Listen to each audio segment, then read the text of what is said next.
ఈ వీడియోలో మనము కాంపౌండ్ వర్డ్ను సింగులర్ నుంచి ఫ్లూరల్లోకి మార్చేటప్పుడు జరిగేటువంటి చేంజెస్ గురించి నేర్చుకోబోతున్నాం.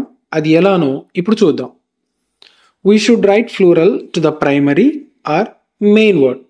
అంటే కాంపౌండ్ వర్డ్స్ని సింగులర్ నుంచి ఫ్లూరల్లోకి మార్చేటప్పుడు ఆ కాంపౌండ్ వర్డ్లో ఉన్నటువంటి మెయిన్ వర్డ్కు ముఖ్యమైనటువంటి పదానికి మనం చివరకు ఎస్ను తగిలించి ఎస్ను యాడ్ చేసి ఫ్లూరల్గా రాస్తాం. అది ఎలా అంటే బ్రదర్ ఇన్ లా అనేటువంటి వర్డ్లో బ్రదర్ అనేటువంటిది మెయిన్ వర్డ్. సో ఆ మెయిన్ వర్డ్కు లాస్ట్కు ఎస్ను యాడ్ చేస్తే ఫ్లూరల్ అయిపోతుంది.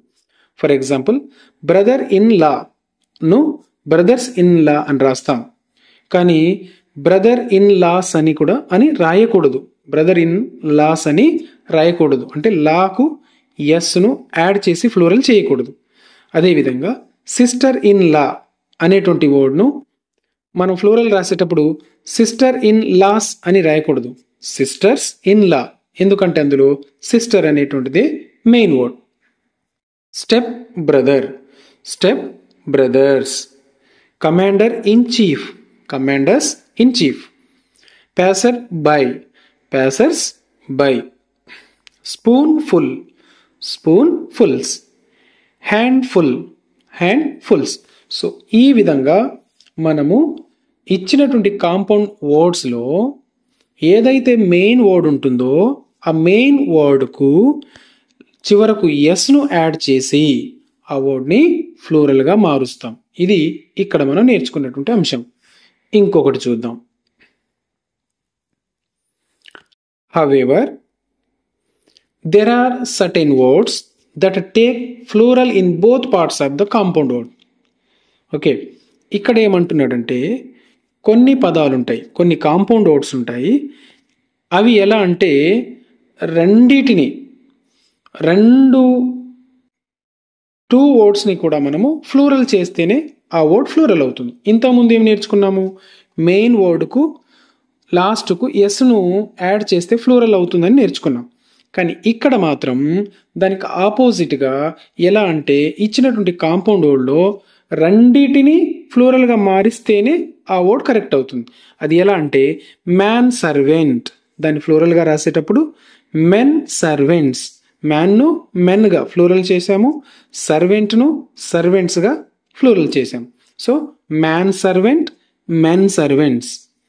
ఉమెన్ సర్వెంట్, ఇక్కడ ఉమెన్ సర్వెంట్స్. ఉమెన్ సర్వెంట్ ఫ్లూరల్గా మార్చేటప్పుడు ఉమెన్ సర్వెంట్స్. సో స్పెల్లింగ్ గుర్తుపెట్టుకోండి. Servant spelling SERVANT, SERVANT, VENT కాదు, VANT, SERVANT.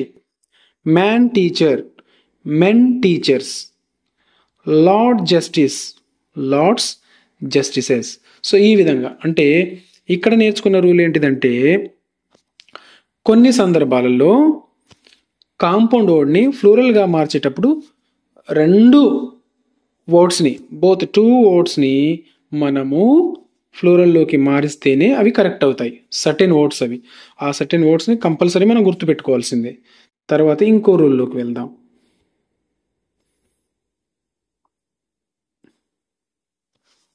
The words end with UM take A in the plural.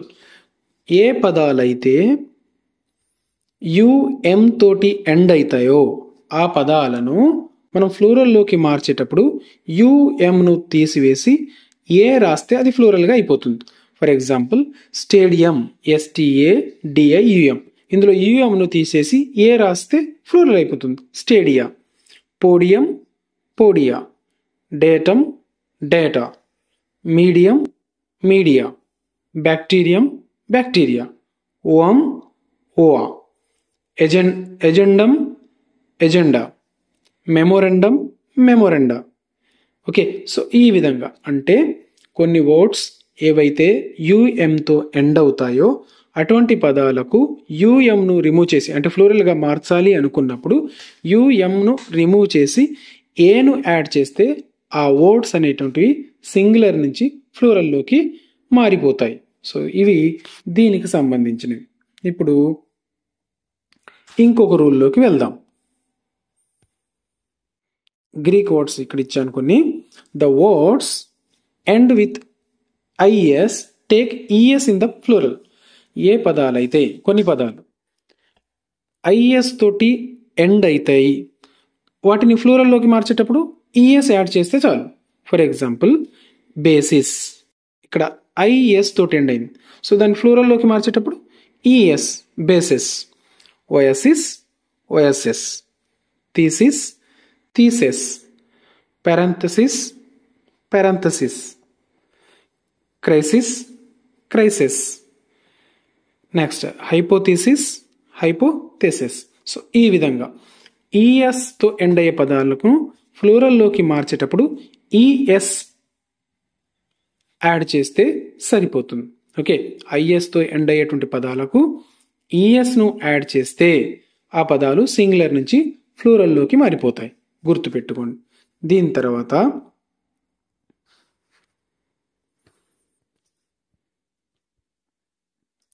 Some nouns plural in form but singular in function.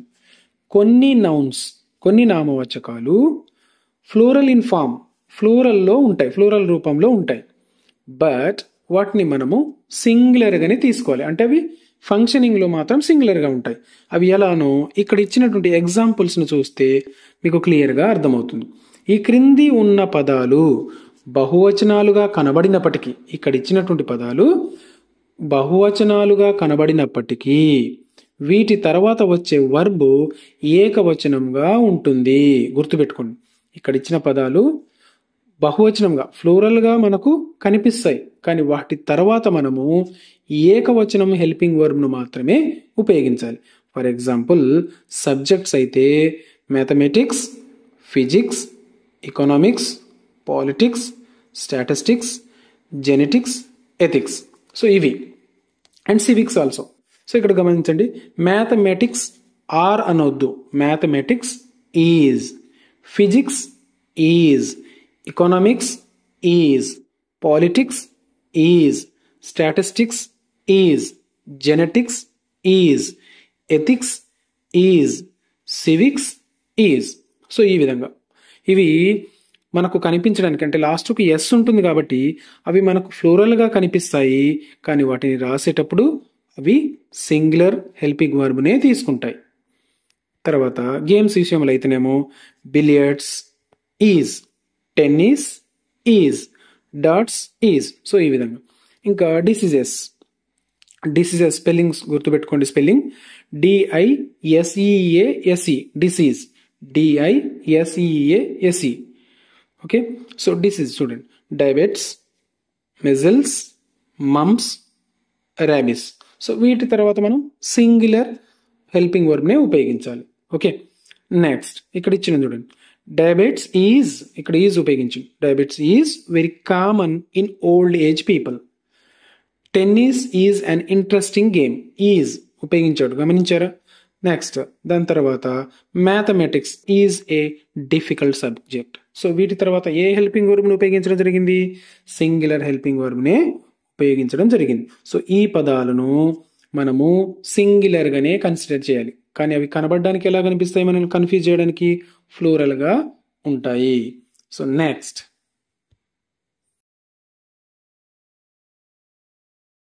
noun that function sometimes as singular or sometimes plurals. కొన్ని పదాలు ఎలా అంటే కొన్ని nouns సింగులర్గా function చేస్తాయి, కొన్ని సందర్భాలలో ఫ్లూరల్గా కూడా function చేస్తాయి. ఫర్ ఎగ్జాంపుల్ ఇక్కడ ఇచ్చిన చూడండి,